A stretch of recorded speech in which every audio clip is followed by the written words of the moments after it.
remember all the time. If we're all gonna be here, we should I still have virtuals. I was given that extra gift. Anyway, whatever. So, you're going to get a quiz like this at the beginning of your test.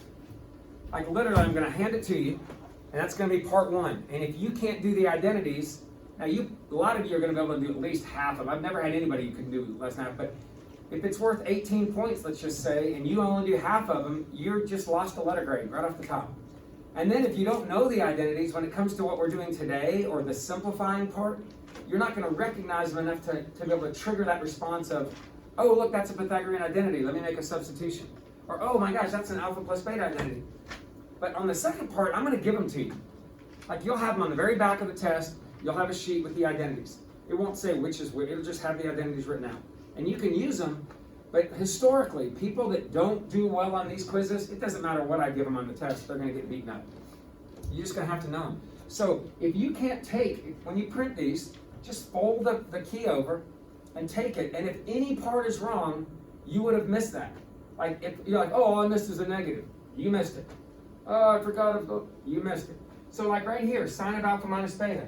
At this point, you should know, at least historically, I would have had a quiz today or maybe even yesterday, that is sine of the first angle, then what? Cosine of the second. And then what do you do with that negative? Keep it. And then cosine of the first angle, sine of the second. And then for this, you should know that it's what? Cosine A, cosine B. And then what do you do with the plus? Change it. And then sine A, sine B. And you can't get this out of order. It doesn't work. And then for this, you need to know what?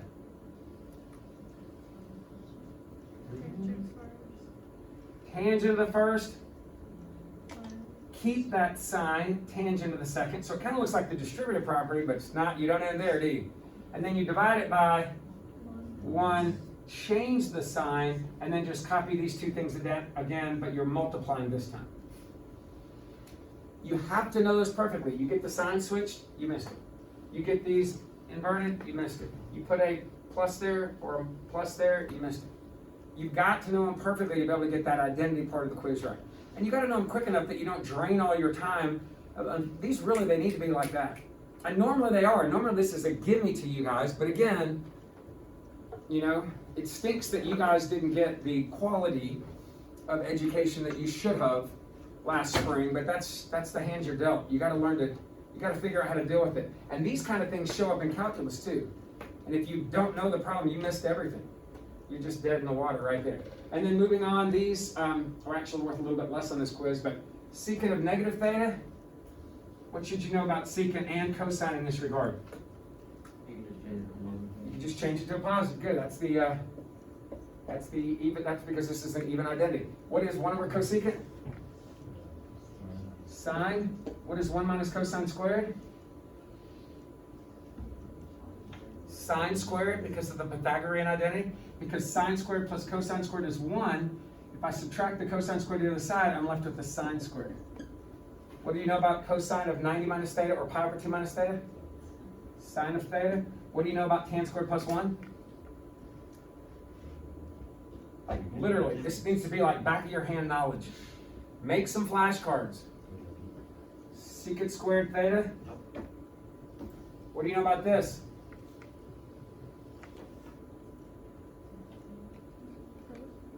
You know that, well, evidently not. We need to know that because that's true, if I subtract 1, I get cosecant squared minus 1. That's a cotangent squared theta. Are you hearing what I'm saying on all these identities? It's going to be harder for you this year because you don't already have that back in your residual memory. Unless for some reason you are like, I'm going to be all I can be last spring. Forget laying out in the beautiful spring weather. I'm going to memorize my identities. If you had done that, great. This is probably coming back to you quicker, but I probably wouldn't have, and you probably didn't either. What about cosine over sine? Cotangent of a theta? And secant of 90 minus an angle? Co-function identity, right? So cosecant of that angle?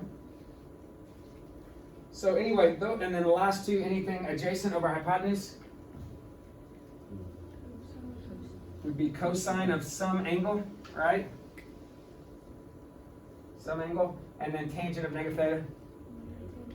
Tangent of theta. This is my easiest quiz I give. By far. Okay? Yeah. And you guys aren't even gonna have to learn all the other ones, like all the really brutal ones that everybody struggles with, including myself, because they're really hard to memorize, and the proof takes too long to really help you on a quiz. But that's the first one. Practice it. Now, if I were you, again, I had somebody walk in and talk about making flashcards. Make flashcards. And just sit there and say it to yourself, flip it over, and if it's exactly right, you're probably okay. Or even better, write it. Simulate what you're going to be doing on a test. Because I'm not going to be giving you all these quizzes because I just never freaking see you guys. I mean, it's like twice a week, and you guys would get the harder test or have a lot more time to study than somebody else. And so I'm putting them out there, and there's 4 of them out there. I'm telling you, if you don't know these, you're going to get some of them. Like, you might have looked at that and said, oh, I knew half of them. But you're going to miss the other half, and you're down 9 points on the start of the test. That historically has been tough. You with me? And then the verifying stuff we're starting today, it's either a love-hate relationship. Like almost every single year I've had somebody working these going, I kind of like this. It's kind of cool. And everybody else is like, I hate you. But people either love it or they're looking at it and going, dude, this is rough. But the verifying stuff, you are going to be hamstrung, crippled, thrown in the street with sackcloth and whatever. It's going to be really hard if you don't know your identities because nothing's going to be triggering what to do. Because literally, what we're talking about today, it's going to be like, oh, I recognize something. And it's kind of like, remember I've used the expression, act like a rat in a maze? You throw a rat in a maze, it doesn't know where it's going. It doesn't go, oh, a maze, I know exactly what to do. It starts exploring. And that's what we're going to be doing with verifying, kind of like we did with simplifying. We have a game plan, but we don't know if it's going to work. And for smart people like you guys, even though I know some of you don't feel smart all the time when you get a test back, but you are the smart people mathematically in this school. You are the top 10%. If you were in regular pre-cal, you would be yawning right now. You wouldn't be learning as much, but you would be yawning about what they're doing. It's just so much easier. All right? So point is, when you are doing this stuff, if you don't have those identities in your brain to trigger a good guess, you're not used to not knowing what to do. You got to sniff around. But those identities that you know are going to give you clues on how to sniff. And you can get there, and you might take a different path than me. You'll see that. And that's okay. It stinks when I grade these things, because when I grade them, it's like I throw the key away, because every one of your answers could be different. And you could still be right. Which also is hard, because when you check the keys, you're like, I didn't do that. It's okay. If you proved it, barring a miracle, like sometimes people make so many errors, they get there, and it's like, I don't know what you did, but that's not, your multiple errors worked out for you, but it's all about process. You know what I mean? It's not about the answer, and you'll see what I'm talking about in a second. But guys, I've given you 4 of these, so check it out. At this point, that first one that's in there should be child's play. The second one, the double, triple, half, I can't really prove the half angles unless I do the power reducing, and we're not doing power reducing this year. Okay? So the half angles you're going to have to memorize, and you'll see them on your sheet. But I can show you a little nice thing about the double angles. So let me just show you double angles real quick.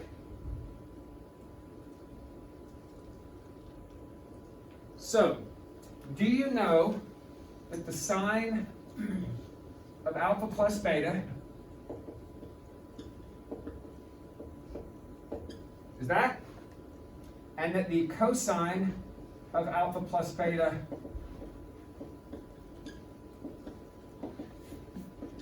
is that? And that the tangent of alpha plus beta is this. Now, that's if the angles are different, right? What if the angles were the same? What if instead of having 2 different angles right here, that all the alphas and betas were equal? So if alpha equals beta, and they're the same, then instead of having 2 different letters in there, I could put the same letter in there, right?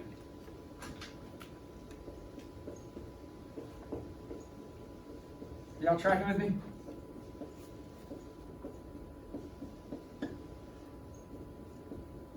formula should still work, right? Whether the two angles are different or the angles are the same. What does that give you here? Sine of 2 theta. Oh, a double angle identity. And isn't this the same now? I mean, it's in a different order, but commutative property says the order of multiplication doesn't matter, except with matrices. But right here, if it's the same thing, couldn't I say I have 2 of these? There's your double angle identity, should you ever forget it. If I know my cosine of alpha plus beta, what does this give me? Cosine times cosine is what? Cosine squared minus sine squared. There's the first one. I'll show you how to find the other two. And then this would be tangent of 2 theta equals 2 tan theta. People a lot of times write tangent of 2 theta equals tangent of 2 theta divided by, but don't do that. Make sure you're careful. It's 2 of these tangents, 1 minus tan squared. So those are your double angles.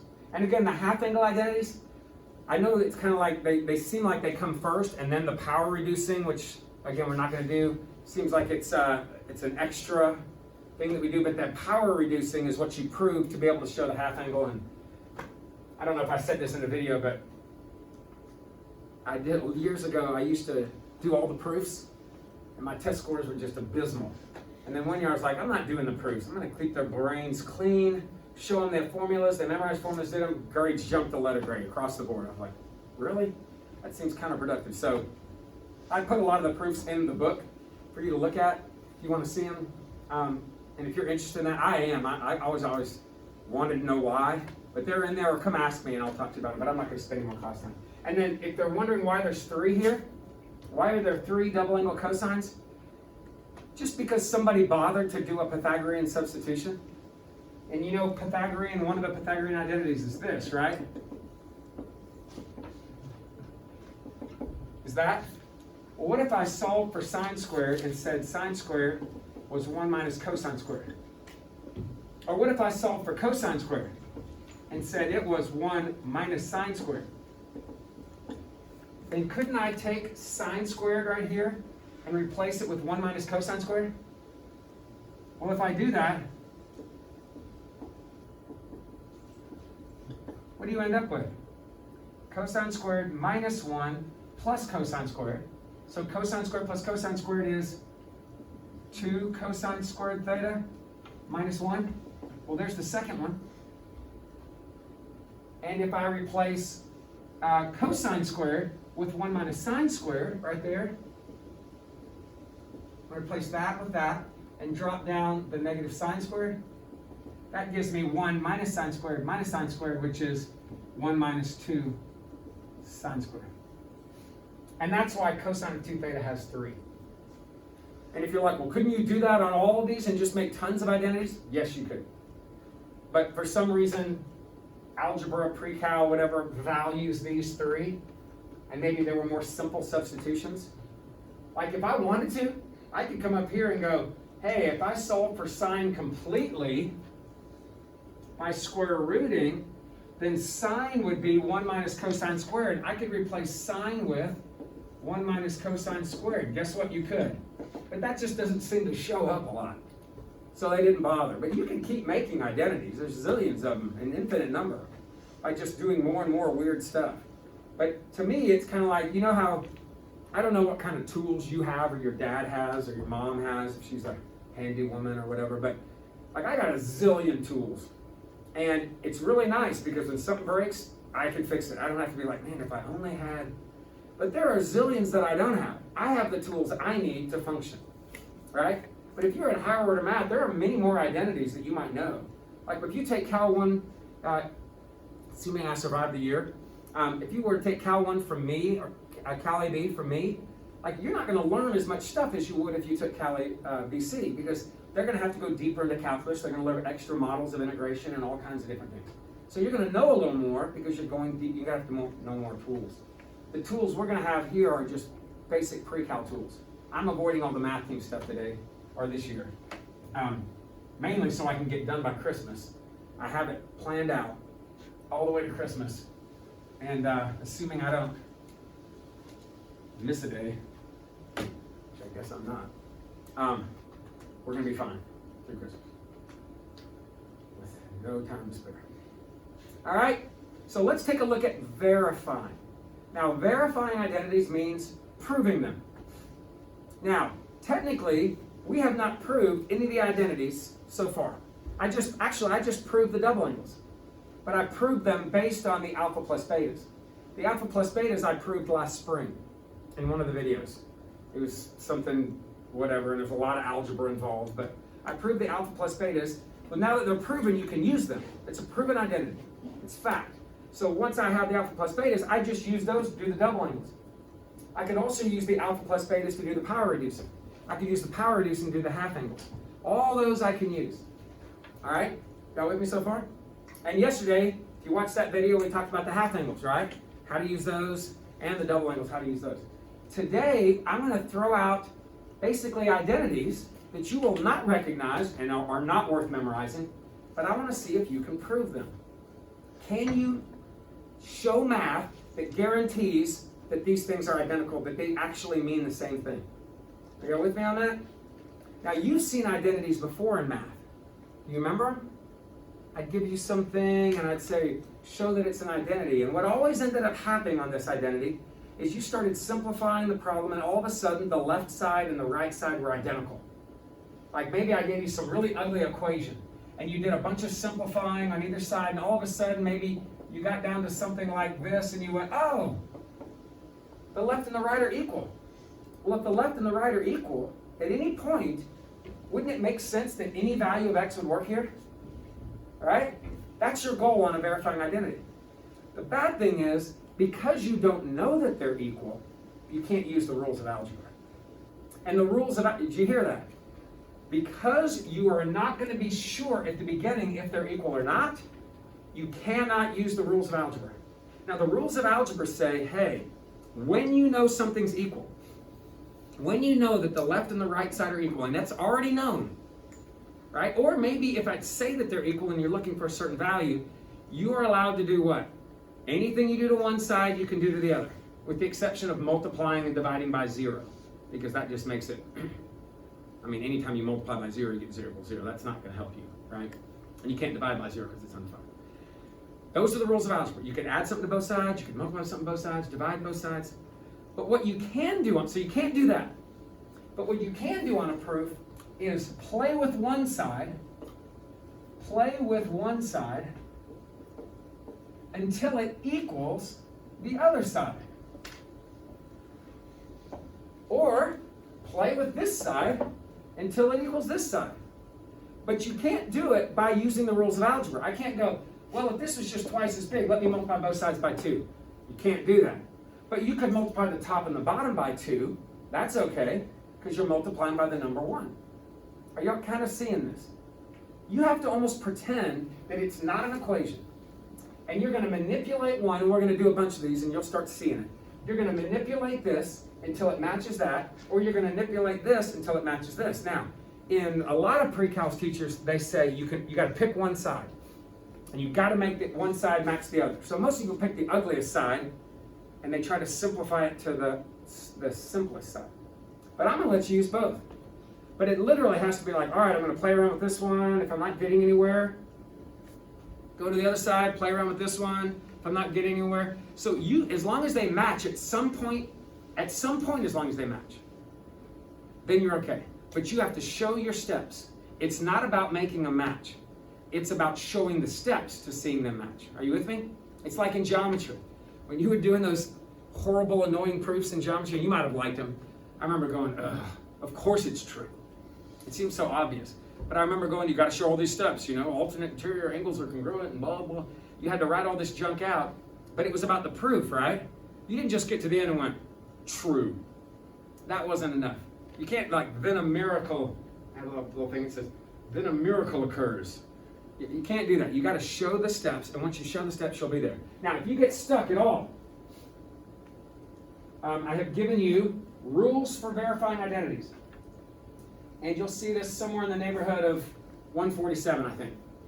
All right? So your rules for verifying identities, basically I'm saying in addition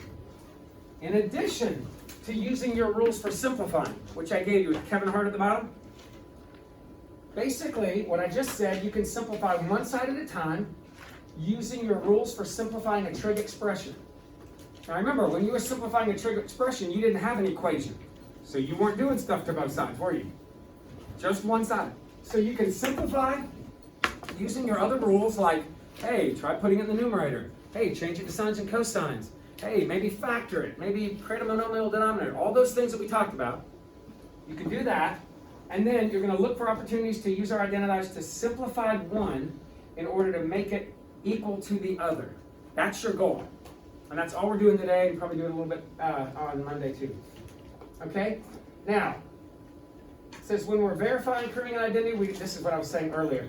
Because we do not know yet if it's true, and I always sneak a couple in there that aren't true to see if you're going to make it happen using creative personal math that's actually not true but just feels good in the moment. You know, let's just make this work. It's just a minus. Let's change it to a plus. I'm going to check that to see if you're really doing your math right. Although on your test, if you're like, I had somebody walk up once. I think there were like 8 verifying questions on the test.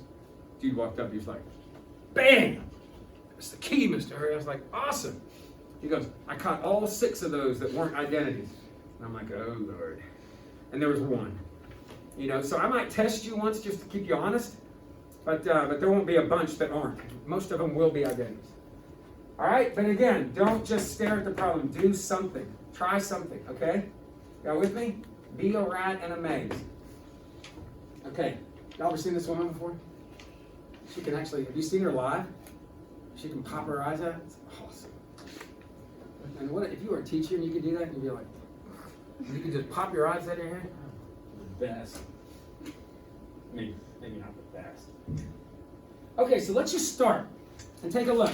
So here are some things that I'm going to be grading you on. Now, there are a lot of ways you can do proof. And I got to tell you, in the back of your book, I don't even know if it's good to look at book solutions. If there are book solutions on this, I honestly haven't looked. Probably more worksheets. But a lot of times people show proof and they allow different ways to show it. I want you to basically keep this equal sign like a wall. Okay? So when you're showing steps to your proof, I do not want you doing something like right here and then putting another equal sign and then writing out more. I don't want you to do that. If you simplify this, put your simplified part on the line. If you simplify this, put your simplified part on the next line. And you're going to work down the page. Are you with me?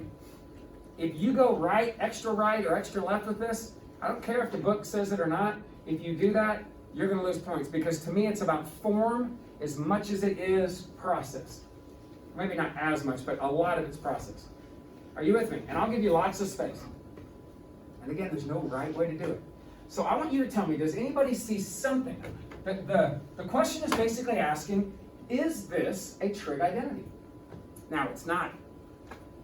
It's not one that's worth memorizing to me, but we want to know, is the left side and the right side always true no matter what theta is? And you can prove that if you can somehow make the left equal to the right or the right equal to the left. Do you see anything that based on your simplifying rules, and I usually start with the biggest part because I can simplify it maybe down to this. Is there anything you see you could do? You could factor, that's one of the rules. Factor what?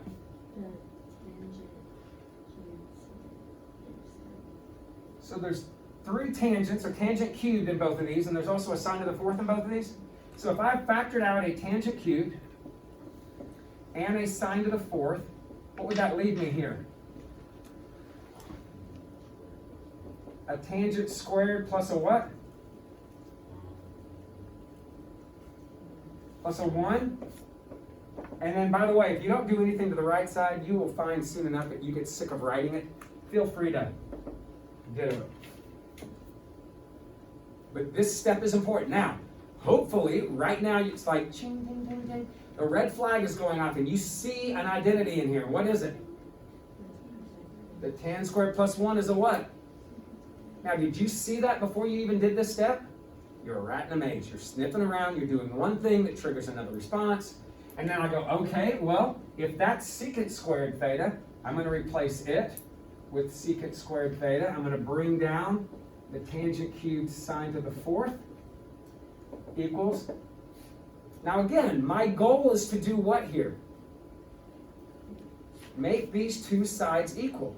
And you'll notice I didn't use any rules of algebra like multiplying both sides by something. I'm sticking with this side. But if you want right now, you could come over here and go, let me play with this side a little bit. I'm not suggesting it's the best idea, but hypothetically, what if I said, well, this tangent, I got 5 tangents. Over here, I only need 3. What if I kept 3 of them? Tell me if this makes sense. And take the other 2, the tangent squared, and change it and do sine squared over cosine squared. Does that make any sense? What I'm doing here? Because that's tangent cubed, tangent squared, I'm going to keep the tangent cubed because it matches that, and I want these to match. And I'm going to change the other tangent squared to sine squared over cosine squared, because tangent is sine over cosine. Does that make sense? Now, do they match yet? Well, now I got the tangent cubed right here. That part matched. There's sine to the 4th. That matches. How would I get a secant squared out of this? Just do what with that? Cosine squared on the bottom is a what? Secant squared on the top. So I have tangent squared, sine to the 4th. That goes up and becomes a secant squared, and I've proven the identity. But did you notice I never did anything to both sides? I messed with one. If I want to stop, I messed with another. And at some point, as long as they match, which right now the left side and the right side match, if at any point they match, you have proved the identity. Now, hypothetically, what if I didn't do that? Because honestly, I probably wouldn't have done this. Not that it's bad, it's a great idea. I would have probably done this. Okay, I need 5 tangents. There's 5 on the right, I need 5 on the left. How do I make tangents? Tangents become tangents because of what? Sines over cosines. So if I took this sine to the 4th and broke it up into 2 sines, sine squared, right? And I took that secant and moved it down under one of them and made it a cosine square, all of a sudden I have what? I've got my 3 tangents, I've got my extra 2 tangents, and there's my sine squared left over, and there is my tangent 5 theta, sine squared theta. You made it work. Your answers could vary over and over and over again. Are you seeing this? Okay, now, I have people all the time that go, like, literally, they'll skip all these steps and they'll go, yeah, I mean, I can tell, look, you can tell. Look, dude, with that in mind, why don't you just make your life easy? Sweet. I know they are, I'm just smarter than the rest of you, right? It's about showing. So you gotta show me the why, are you with me? It's not a matter of just going, well, I knew. If in doubt, if you're like, should I show the step? Yes.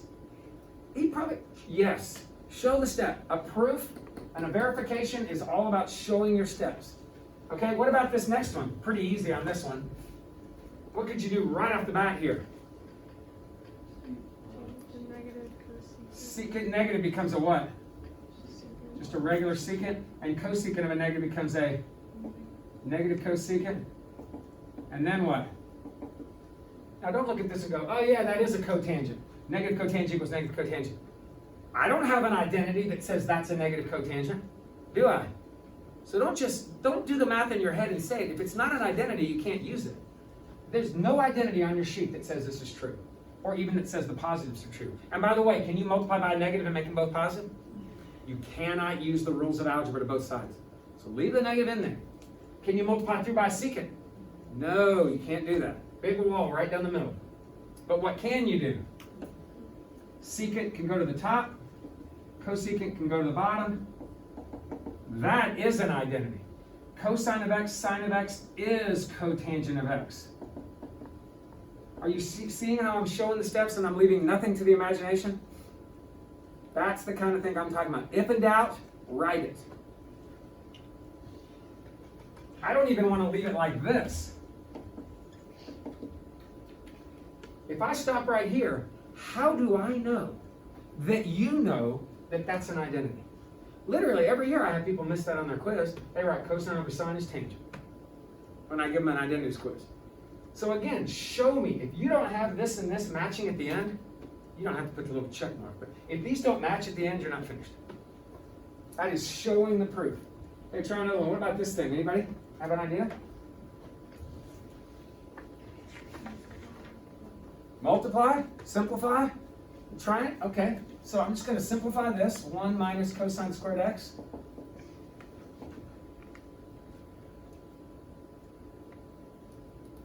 Anything jump into your head? 1 minus cosine squared is a what? Sine squared x. Now, anything jump into your head here? Huh. Sine x times sine x equals negative cosine x over sine x? That doesn't seem like it's true, does it? Now, the second you think, I don't know if this is true or not. You know, to prove an identity, you have to show that it's equal in every circumstance. That's what we did in the first two. To prove it's not an identity, you got to show one situation where it's not true. So the second you look at it, you're like, I don't think this is true. Pick an angle, throw it in there, whatever angle makes you happy, and I'm guaranteeing you, unless you're the unluckiest person on the planet, they're probably going to be different if it's false. So like, what angle do you want to throw in there? What do you love? 45 degrees. So what's sine of 4? This is just my check, right? So if I think it's not true, you have to show me it's not true. So 45 degrees, what is sine squared of 45? So I'm going to go, what's sine of 45? Root 2 over 2. What's root 2 over 2 squared? 2/4, which is a half. What's cotangent of 45? What's tangent of 45? 1. Flip it. Still 1. Drop the negative down. Is that true? No, not an identity. But you have to show it. If all you do on your proof is say, oh, it's not an identity, and I don't see you proving it, remember, it's all about proving or verifying. Show me that they're equal, show me that they're not. But you only have to show me they're not in one case. Now, what if you plug it in and you happen to get where they're the same? Like, think about it. What if I got down to this? Tangent theta equals cotangent theta. We know that's not true, right? But if he'd have plugged in 45 degrees, that would have been. So if you still are like, I know this isn't true, pick another angle, plug in 60 degrees. And when I plug in 60 degrees, I go, oh, they're not true. Okay, not an identity. So you might get unlucky with the angle you pick. That's why I tend to avoid 45s, because a lot of times 45s can be the same. I avoid zeros and 90s, because sometimes they can be the same with different functions. But stuff like 30s and 60s, whatever, tend to work pretty well for you. And if you get 6 of these on your test, you're in trouble, okay? They're not 6 not-an-identities on your test. That's pretty similar, so I'm going to jump to something different. What about number 6? Again, I have this plus that equals a cosecant. Wow, that's a lot of change would have to happen. Got any idea what you might want to do? Don't just sit and stare at it. Yeah. Make the sine x a sine squared x over sine. So add fractions. That's one of the things on your list, right? On the Kevin Hart thing, it's like one of the things was add the fractions, see what happens. And yes, to do that, I'm going to have to find a common denominator. So I'm going to need a sine x on the bottom, and if I multiply a sine x on the bottom, I'm going to multiply a sine x on the top. So now that gives me sine squared x plus cosine squared x. Oh wait, what's sine squared x plus cosine squared x? And again, don't get to this and go, sweet, they're equal. I don't know that you know that. So what would you do? Either change the 1 over sine to a cosecant, or change the cosecant to a 1 over sine.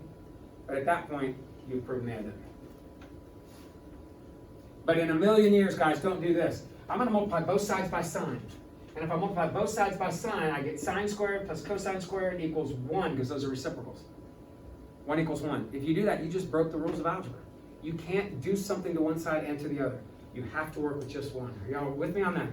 Every year people miss almost everything on these identities because they do that algebraic stuff. What about, check out number 8.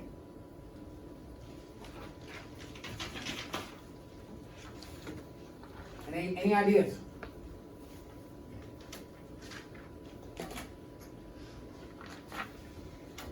You think it'd be easier to make this on the left equal to that on the right, or this on the right equal to that on the left?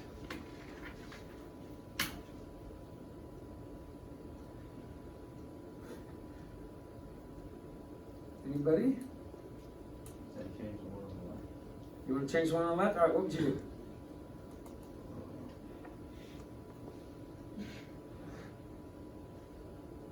Rules for simplifying. Kevin Hart at the bottom. What's one of the things you could do? It's kind of a desperation move, but it works a lot. If in doubt, change it to sines and cosines. You can always do that. And then maybe again, you're a rat in a maze. You're not going to always know where you're going to end up, guys. You got to get that out of your head. Smart people in math usually know where they're ending up. It's like getting in the car and saying, hey, come to my house. I don't know where you live. I'll just drive around and find it. That's not comfortable. There's nothing about that people like, right? Just keep looking. Like, so, hey, like I had a virtual kid. Hey, where's your classroom? He was coming in to take a test after school. If I just told him, find it, dude. My name's on the front door. That would not have been kind, okay? Right? You need kind of a map, and this you're not always going to have it. But I gave you a sheet that's kind of a guideline, right? If I changed everything to sines and cosines, you tell me. I am willing to bet that if you change this and change that, that now something's going to trigger. Now do you see something you could do? Do what? Add them together, add the fractions. It's a rule on your list. But I didn't see that until I changed in sines and cosines. So don't stare at it. Go down your list. If you don't memorize it, guys, know that list. Go down the list and try something. And it opens a door. The clouds part, the sun shines down on you, and you have more wisdom and more ways. So if I found a common denominator, what would I have to do here? I would need a sine x on the bottom there as well as the top. And I would need a cosine y on the top and the bottom. And what do I end up with? Oh my gosh, I'm done.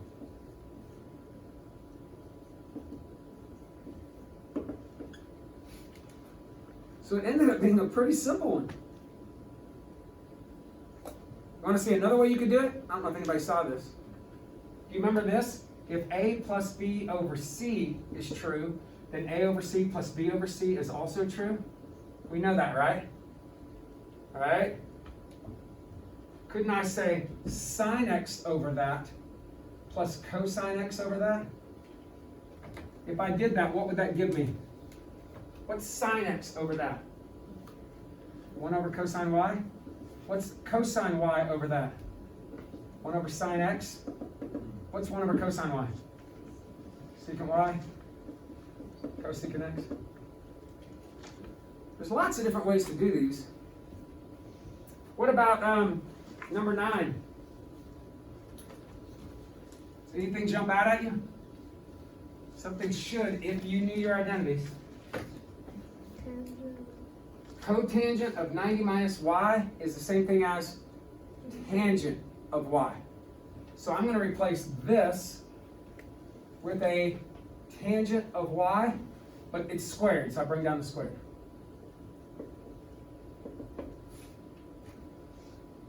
You recognize anything? Now, can I add tangent squared y to both sides to make it an identity? No.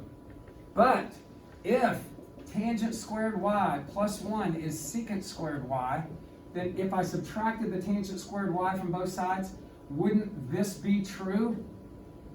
So I can replace that with a 1. You with me?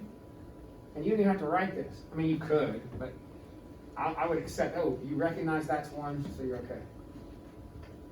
What about number, I'm running out of time, so I'm going to jump down to number 14. I have people all the time that go, oh, I think that's a half-angle identity. It's not.